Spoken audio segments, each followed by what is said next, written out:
You choose for sleep? Yeah, my favorite sleep cocktail based on really good, solid, peer-reviewed science is magnesium threonate. It's THREONATE, threonate, and something called apigenin, APIGENIN, which is basically a derivative of chamomile.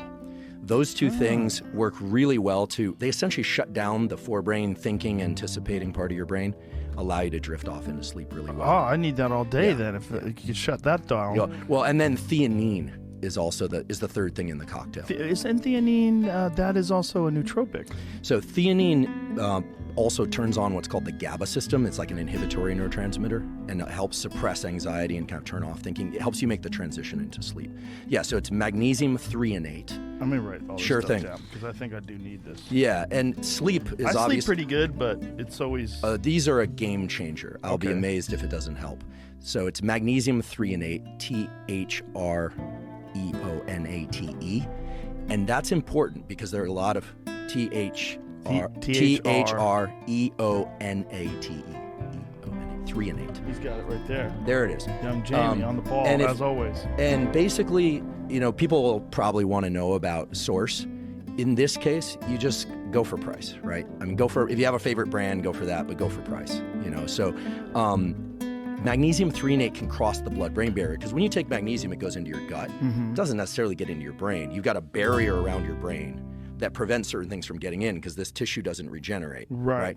So the threonate form gets brought across the blood-brain barrier by a transporter. Other forms like magnesium malate, magnesium citrate, those are good for other things. Magnesium malate's great for muscle soreness. Magnesium citrate's a great laxative. But magnesium threonate is going to be the one that's going to allow you to drift into sleep better. It's interesting that you're saying this because one of the things that I've found that relaxes me more than anything is Epsom salts. I'm a big proponent of the isolation tank, and the sensory deprivation tank is all filled with magnesium. It's all filled with Epsom salts. And it can go transdermal. Yeah. So that's a really unusual situation where if you get, and there are some magnesium creams and things like that. But you're not going to get it in the kind of volume that you get it when you lie in it like that. And when you're doing that, what magnesium is that? So that's usually a magnesium biglycinate, which is another one of these forms of magnesium that can get transported into the brain really easily. And most people actually are magnesium deficient. I think that most people would do well by increasing their magnesium intake. I supplement, but I think I supplement with citrate. Yeah, so citrate has its value. Malate, again, is good for muscle soreness. But threonate, what you want to take is about 300 to 400 milligrams. But what you'll notice is on the bottle, it'll say elemental magnesium, and then magnesium will be 300 to 400, and then it'll say equals 1,000 milligrams. Basically, just go for 300 to 400 milligrams, and you're good. And then the other thing is apigenin, APIGENIN. And this stuff is terrific. It basically, that's the only source I'm aware of. Oh, this is like Swanson. a cocktail. Yeah, and I should be very clear that maybe because I've been blabbing about How this. is this cocktail put together? Did you just put this together? No, so I want to be really clear. Together? I have no relationship to these brands or anything there. I've been blabbing about this on my podcast. Oh, that's why. And so someone is clearly making money out of the Amazon partnership thing or whatever. That's why they put it. But those are the three things. Well, I bet a bunch of people just started buying it together because this is just frequently bought together. Right. So those are the three that I recommend. And then L3, and so for apigenin, it's 50 milligrams. Women see the prostate health thing and they freak out. 50?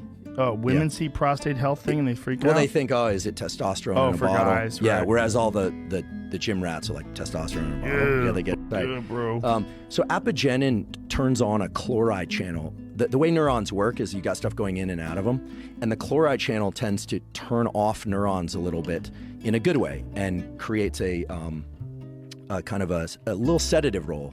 It kind of helps you drift off into sleep. And it's the same stuff that's in chamomile tea. So this has no negative side effects for women? Not that I'm aware of. Uh-oh, I hate that term. Well, okay. So I know a number of people, including women, that use it and are fine, are still fertile, I don't know. I mean, I haven't tested their fertility personally. What is the idea of it, what the benefits for prostate health? So it does seem to have a small amount of estrogen antagonism. It can block estrogen receptors a little bit, but it's a very weak affinity. Maybe it'd calm some ladies down. We I could said talk- that. We could not Mr. Huberman. Thank you. Well, Just a joke. Years ladies. ago, Stop screaming. Years ago, I worked on hormones and development. We could go there. Hormone effects on the brain. That was my master's thesis. But theanine, THEAINE, is also has a little bit of an anxiolytic and anti-anxiety effect. And there is something to think about with theanine. People now put theanine in energy drinks so that people will drink more energy drinks and not get the jitters. Interesting. And so it's showing up. I recommend taking these 30 to 60 minutes before sleep. And what do you recommend for a dose for theanine? For theanine, it's going to be 100 to 400 milligrams. However, if you're a sleepwalker or you have what are called night terrors, where you have really disturbing dreams, leave the theanine out because the dreams on theanine are intense. Really? I like them, but it's intense. But I'm into dreaming. I think dreaming is a really interesting brain state. Theanine is in that neurogum, isn't it, young Jamie? I think it's in there. They're putting it in everything now. The one thing about magnesium threonate I should mention is that there are some data, not a ton, that it's also neuroprotective. So there's at least one study, peer-reviewed, independent, not a company paying for the study, but done by a laboratory with no bias, that shows that magnesium threonate can offset some forms of age-related cognitive decline. So that's another reason to. So explore. the cocktail of the three of them, the reason for putting the three of them together? There seems to be some sort of synergistic effect because some people, of course, will take something for a long period of time and then it'll stop working. You can take these, they're not habit forming. I mean, I've taken them consistently and then taken breaks and then go back on them. And they really, in most cases, I mean, I guess if someone had a heart condition, a serious heart condition, anytime you mess with magnesium, because you have neurons in your heart, magnesium is involved in neuron function. Obviously, the usual things, check with your doctor, Right. And obviously I'm not a doctor, I'm a professor, so I profess things. I'm not prescribing anything, but it's helped a tremendous number of people get into sleep better and stay asleep.